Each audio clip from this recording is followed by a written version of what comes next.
Hello Summoners and welcome to another ProGuides video. My name is Christoph and today we have a big treat for top laners out there. In this video, our challenger analysts have compiled their biggest tips for climbing. Even if you don't play top, some of these tips can apply to any role, and learning more about other roles indirectly helps you out as well. Feel free to leave any feedback or comments down below. We're always reading them. The tips in this video do apply for every rank, but we'll highlight which ranks they matter most for. But before we get started, make sure to check out ProGuides.com if you want to see huge improvements to your rank right now. With our Pro Pass, you get exclusive access to pro courses, and ProGuides has a feature called InstaPro, which provides unlimited 24/7 on-demand coaching from the best of the best. Over 100,000 gamers have used InstaPro today and ranked up significantly, so don't miss out on the opportunity and rank up now using the link below. All right, let's get started. TP and top. One letter apart, and they're basically synonymous with each other at this point. Our first tip applies to 99% of players. Teleport is an extremely difficult spell to use effectively. Basically, unless you're Grandmaster or Challenger, it's likely that you're not using it optimally. In the later stages of the game, it's pretty simple because all you need to do is split in a side lane while your TP is up.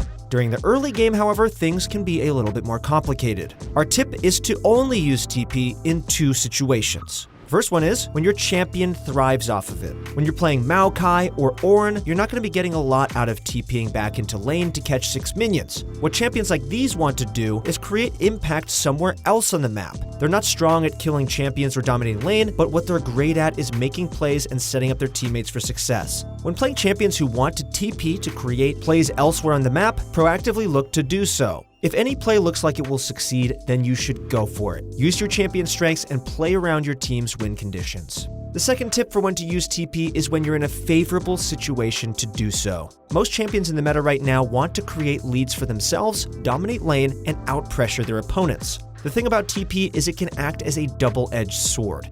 A great TP can win you the game, a bad one can set you behind and take you out of the game altogether. Players who aren't in elite brackets will likely not develop enough game sense or game knowledge to understand when sacrifices are necessary or worthwhile. Playing from behind is also a skill that many players lack outside of high elo. Instead, it's safer to use TP selfishly. For example, if you've pushed in a huge wave into your enemy's turret and you can get more by TPing bottom rather than sitting in your lane, then you should do it. While, yes, you are helping your team, you're doing this for yourself and risking nothing to potentially pull yourself even further ahead. When you have big waves crashing into your turret, or if you're in a really volatile matchup, TPing away from your lane can potentially set you behind and make your lane unplayable upon your return. Hold your TP and make sure you don't lose much when you use it. We'll repeat it one more time because this is the most important tip for top laners. Only use TP when it's favorable for you or if it plays to your champion's strengths. Our second tip applies to all players. Learn from every fight, especially 1v1s. One of the most important skills you need to develop as a top laner is understanding how strong you are and understanding how strong your opponents are. No matter what elo you are, you need to be constantly learning about champion strength. Whether you win or lose a 1v1 fight, make sure to assess why that happened. Just to help clarify, here are some examples of what you can look for. I should have flashed Aatrox's third Q and then committed hard to an all-in. Aurelia was able to chase me down the lane. I should have held an ability to block or dodge her stun. My opponent DP'd back with an extra Doran's Blade and barely won the fight. If I ever play this matchup again, I know that I need to reset, buy my own, and TP back before I fight again. By learning after each fight, we become better laners and also develop our mechanics. Win lane, win game may not always be the case, but there's definitely a correlation between how many times you win lane and how often you can hard carry your matches. Don't take your own ability to learn for granted. It's an essential part of your climb. Our next tip ties directly into this one as well. Our next tip is understanding power spikes. Every player has a general understanding of things like using level 2 or level 6 power spikes to all in their opponents. For top lane, where wave management is unforgiving and where it's very easy to snowball lane leads, playing properly around power spikes can change the entire course of your lane. One of the best examples of this is Riven versus Renekton. While most players agree that Renekton outright beats Riven, how is it that high elo Riven one-tricks seem to get out of this lane with ease? It might be strange to hear this, but Riven hits her first power spike at level 1. Comparatively, she's just so much stronger than Renekton, and elite Riven players take advantage of this so well that it's actually disgusting. Having a stronger level 1 means she can take control of the wave or punish Renekton if he tries to contest the push. By taking lane control, she can build a slow push and continue to pressure the Renekton off the CS or take advantageous fights against him. If Renekton contests, there's almost always windows for Riven to solo kill because of the health advantage she creates. By starting a slow push, Riven also creates a roam timer for herself once the wave crashes into the turret. She can roam mid, find the enemy jungler, or teleport bottom for free whether or not Renekton tries to contest the push. This advice can go two ways, for you individually and also as a way to punish your opponents. In many cases, Renekton players will try to fight the Riven for wave control because it's a winning lane. At the highest levels of play, players will better understand these power spikes and simply concede lane pressure and farm. Even at Diamond and low Masters, players are still developing this skill, and players below these ranks are even more susceptible to it. The reason why it's so important to understand power spikes is that most players lack perfect knowledge of matchups. If you know that in some matchups you're stronger specifically at level 4, while your opponent doesn't, you can bait them into an all-in fight, pick up a solo kill, and snowball your lane. If you're interested in understanding more about matchups, then go to ProGuides.com using the link below and check out some of our champion pages where you'll see who you match up against and then watch a great guide on how to play against them. Through understanding power spikes, you can potentially turn a losing matchup into winning ones simply through having more knowledge than your opponent.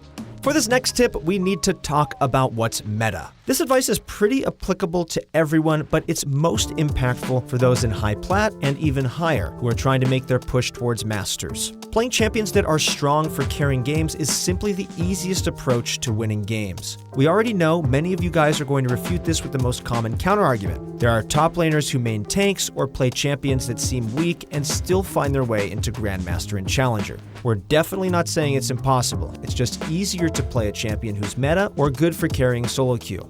Whenever you browse through the profiles of Challenger solo queue players, you'll almost always find that there are certain champions who come up on several of them. A-Soul abusers was a term coined to describe the sudden influx of mid laners hitting Challenger when Aurelion Sol was overpowered. There were an overwhelming amount of mid laners who mained or played a lot of A-Soul, suddenly skyrocketing through the ladder.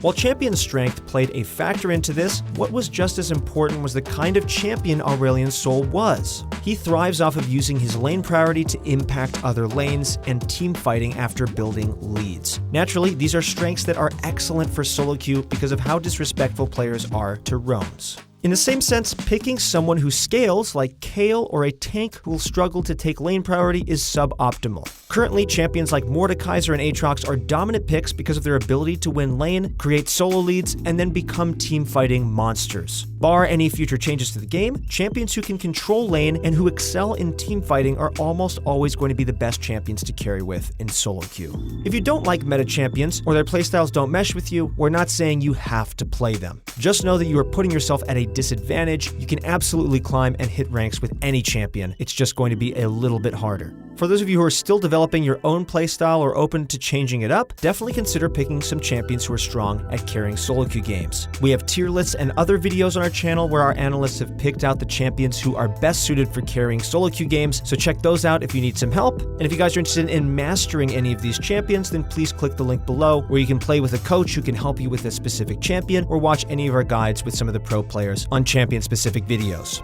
Our next tip is not to stick to one playstyle every game. You may be finding success by playing aggressively and trying to solo kill your laner, but what about those games where you get punished and camped as a result? The important takeaway is to change your game plan based on team comp and jungle path. Players below gold might not find this as useful because of how disorganized games can be and the fact that junglers may not properly punish over aggressive players. This is still a great fundamental to work on, and it definitely can't hurt to at least keep it in mind. If you know that your jungler won't be able to help you because they're a scaling champion or because they're pathing downward, consider how safe it is for you to push your lane. In the case that you find favorable trades and pressure 2v1 situations, you can definitely still push your lane. These cases are rather rare, however, so be willing to let the wave push into you and try to freeze it. Toward the later stages of the game, this means you need to be adaptable. You might be used to winning games by TPing in to help your teammates in carrying fights, but when the enemy Vayne is 15-3, this might not be optimal when you're 1-0 as Tryndamere. Assess every situation individually and make decisions based on what seems right. Consider your current game state. Don't act based on whatever result happened when you carried your team fights in your previous 2 games. It definitely does suck when the enemy bot lane is stomping, so our next tip will help remedy that. The next tip is place more value on Rift Herald, and this is good for Iron to Gold. Rift Herald is an undervalued objective by players across all elos. Although not exclusively, players from Iron to Gold don't prioritize Rift Herald enough. For one matter, this is the near side objective for top laners, and most players tunnel too hard for Dragon. Even early game Infernals might not be as worthwhile as a Rift Herald. Early game Rift Heralds guarantee at least 2 plates when they crash, which provides a little more than a kill's worth of gold. If it results in taking first turret, that's nearly 2 kills worth, not to mention the tempo advantage it'll give you as well. A common complaint by top laners is that they can't carry their teammates because they're losing on the other side of the map. Part of this comes down to not taking advantage of your lead properly. Anytime you're winning on the top side of the map, Rift Herald should always be a priority.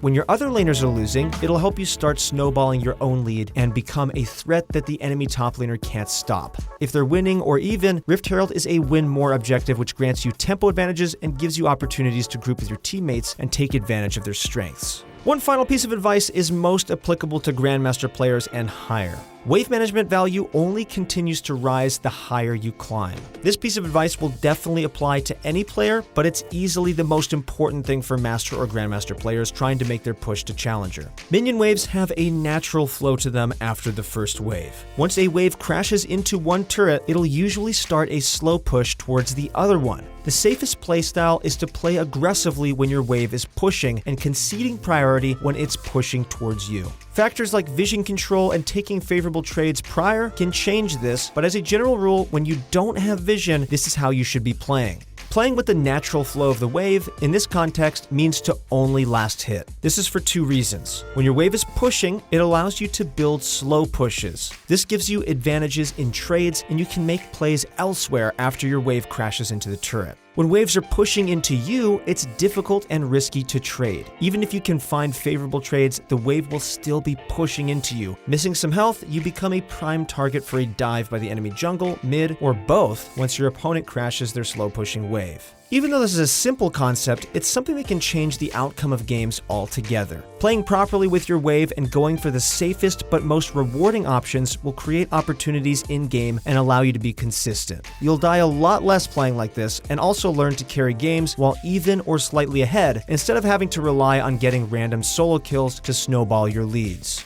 If you guys are interested in understanding more about lane priority and wave management, we have wonderful resources on ProGuides.com to help you guys out with that. Just use the link below. That's it for this video. Thank you guys so much for watching. Remember guys, you can check out our YouTube channel or ProGuides.com for more content like this. We've partnered with a ton of pro players to help you guys get the best courses designed to take your gameplay to the next level. So don't miss out. Thank you guys so much for watching. Good luck in your next few games, and we'll see you on the Rift.